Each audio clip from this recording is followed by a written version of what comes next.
তীর্থস্থানে camera allowed না হলে সেটা মানা উচিত। এবছর বাড়ি গিয়ে আমরা নৈহাটির বড়মার দর্শনে গেছিলাম। আমাদের দুজনেরই এই প্রথমবার যাওয়া। বুধবার গেছিলাম বলে ভিড়টা একটু কম ছিল, প্রায় ৩৫ মিনিটের মধ্যেই পুজো দিয়ে বেরিয়ে আসতে পেরেছিলাম। তবে মায়ের ভোগের লাইনটা কিন্তু অনেকটাই বড় ছিল। ভিতরে ঢোকার আগে আমি সিকিউরিটি গার্ডকে জিজ্ঞেস করলাম আমি ক্যামেরাতে ফটো বা ভিডিও করতে পারবো কিনা, কারণ আমি সাধারণত সব কিছু ক্যামেরাতেই শ্যুট করে থাকি। উনি বললেন ফটো কিছুটা করা যাবে, কিন্তু ক্যামেরা অ্যালাউড না। তাই আমি ফোনেই কয়েকটা ফটো আর ভিডিও করেছিলাম, ক্যামেরাটা সঙ্গে সঙ্গে ব্যাগে ঢুকিয়ে নিই। তো ওভারঅল এক্সপিরিয়েন্স আমাদের খুবই ভালো ছিল। বিশেষ করে লাইনের সিস্টেমটা তো আমাদের ভীষণই ভালো লেগেছে। ওই যে রেলিংয়ের মতো করা আছে, ওটা ধরে যাওয়া।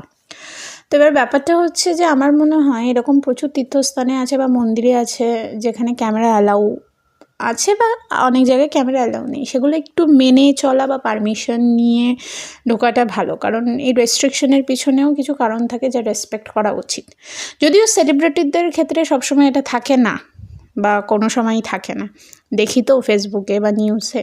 কিন্তু আমরা সাধারণ মানুষ তো, আমাদের কাছে ধরুন সেলিব্রিটিদের মতো যদি পারমিশন দেওয়া হয় তাহলে তো মানে বিশাল একটা হেডেকের ব্যাপার হয়ে যাবে। এই বড়মার ক্ষেত্রে, এই বড়মা এত জনপ্রিয়, যদি সাধারণ মানুষকে ক্যামেরা ভিডিও তোলার পারমিশন দেওয়া হয় তাহলে ঘন্টার পর ঘন্টা মানে লাইন লেগে যাবে।